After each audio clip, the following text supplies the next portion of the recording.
So the energy that's coming out is basically we've got distress signals and we've got tower cards. So there's something a bit worrying here.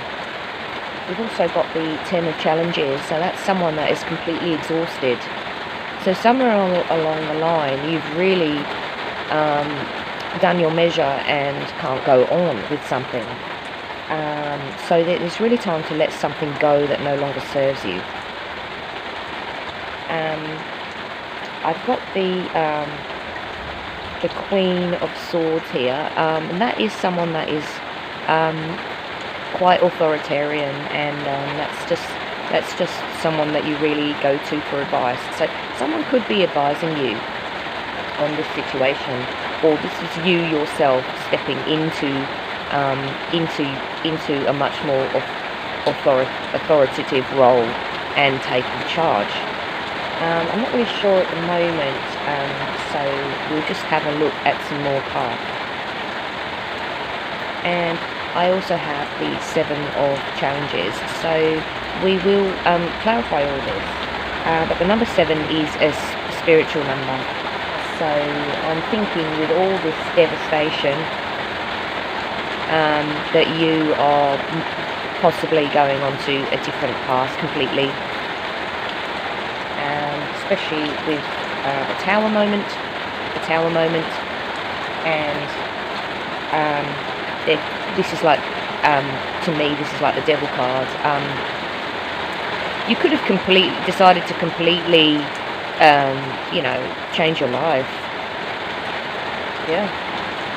This is spiritual, and this energy depicts that whatever it is that you're doing, you've had enough. So let's just have a look at another deck.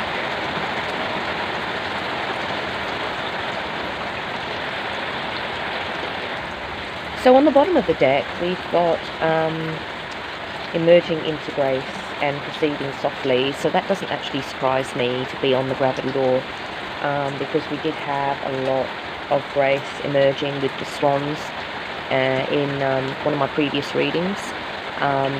So that probably was around the equinox, and also I think Plutomania, I had this grace come out, even though Pluto has an erratic orbit. But it is probably about just striving towards being more graceful with your endeavours, and that comes with proceeding softly. So your affirmations are: I am open my soul to grace. I open my soul to grace. And with that other affirmation, you can say, my inner power grows in moments of quietude. So these have come out together on the gravity door. So this is about changing your strategy and just being someone that is in the flow rather than victim mentality, or just a defeatist. It's someone that's actually in control. Life goes through me, not to me kind of energy. So that's really good.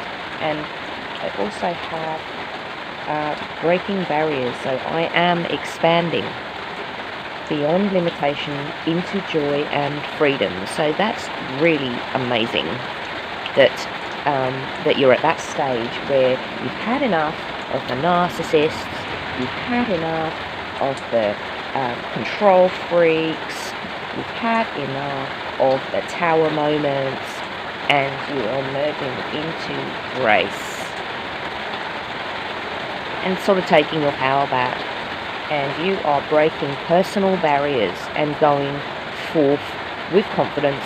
That came up in part 1, Dark Moon Energy. It was about summoning confidence. So I'm loving seeing this on the gravity door, which means it's already implanted and taken hold in our current reality. It's already done. Okay, so that's brilliant news. So I'm just going to do a quick clarification with the LUNAR card, and I'm going to have to leave it at that because the weather's very stormy and it's very difficult to do a reading out here. So I'm just going to clarify a few things. Alright, so I'm just clarifying this 7 of challenges, and the light is very dim, but it's just a reading with a little bit of difference, just to keep things interesting. So I'll just try and get that illuminated. So I've got number 7 of challenges, which is 7 of Swords in a traditional oracle deck. And so the overall message is there is danger afoot.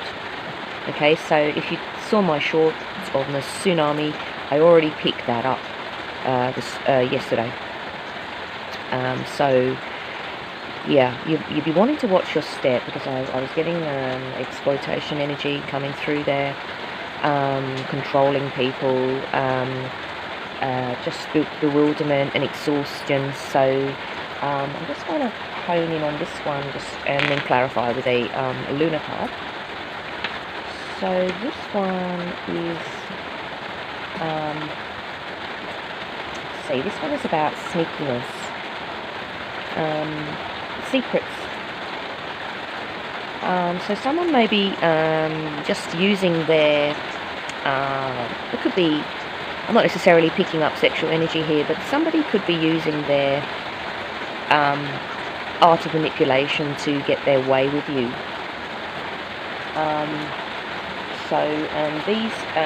These foxes are actually stealing stuff. It's not necessarily somebody's robbing you, but this is just the energy, is that somebody is deceiving you. So it says you never know what one of these foxes is going to want, whether they can actually use it or not. So people's just taking for the sake of it. And there's all that narcissist and controlling energy as well. So I don't know if this is a situation or whether this is a person, but I reckon you'd be wanting to wrap this one up pretty quick, and not let this one get away from you. So there's some kind of deception or sneakiness going around. So when these bandits cards come into your reading, something is going on behind your back. Someone is trying to get away with something by cheating or outright theft. It may be an arena where you feel you are safe, so you've relaxed your vigilance. So you don't want to be doing that. You want to stay vigilant. Or perhaps you are the one whose actions don't bear close scrutiny. I don't really want to be saying that, but if you are taking the piss out of somebody, you want to be having a good long hard look at that, because that's only going to end up biting you in the bum.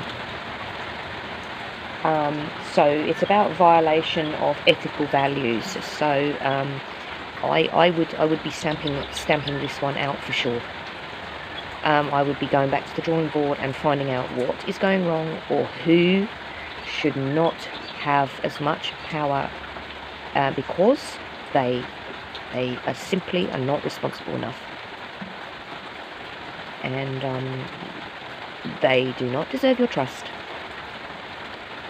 Alright, so it could be a thieving scumbag that you have invited into your home and that you trust, and behind your back they are just utterly deceitful.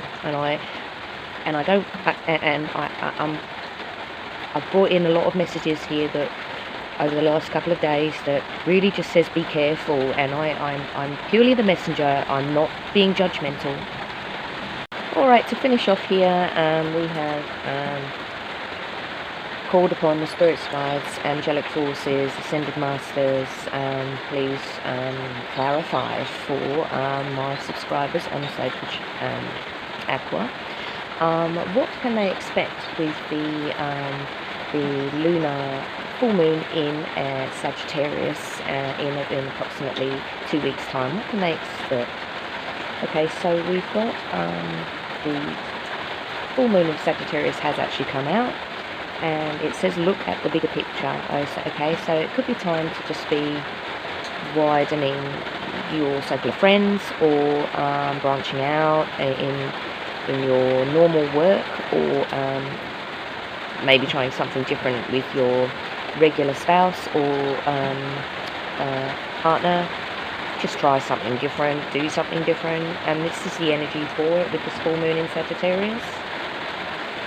And whatever it is that you're putting your energy into, it is gaining momentum under a waxing moon. So the moon that is actually gaining more lumination. It's actually gaining energy at this time. And I found one on the floor, and these ones that run away are of ultimate significance. So I'm just going to tune into this one. Revealing radiance. My light illuminates the world. So when you go out in the day and you are getting depleted and you're getting run down, you've got to remember that you are a remarkable miracle, and what you have to offer is of value. And I know that people do put people down just because they're just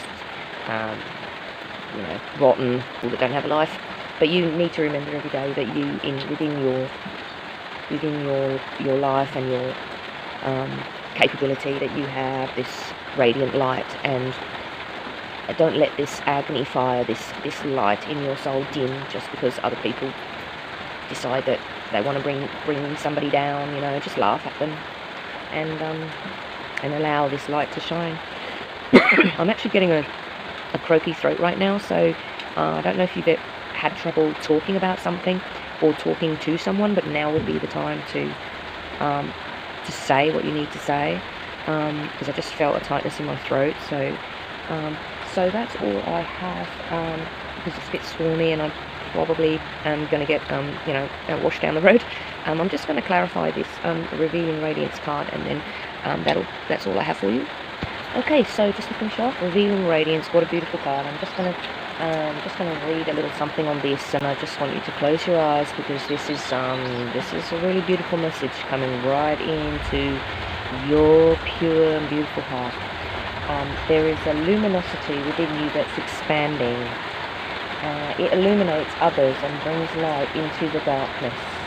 Your radiance also acts as a sacred beacon that calls the bounty and support of the universe to you.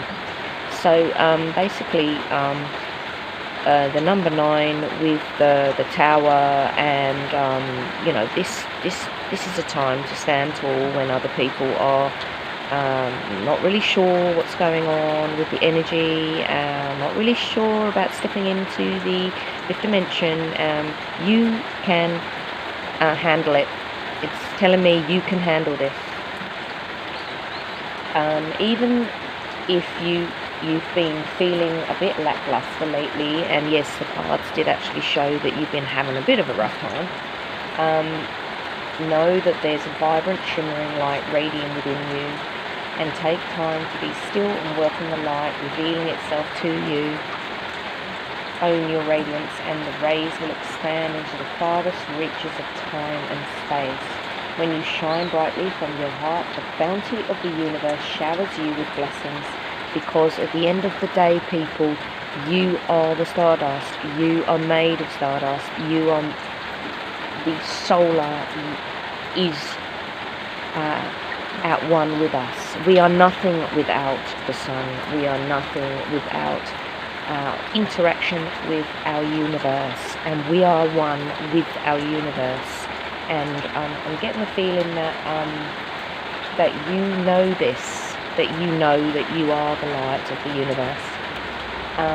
So who dims my light? So this is the point of this reading. You want to be getting rid of those sneaky people. What do I need to clear out of my life so I can shine even brighter? So yeah, you want to have a think about that.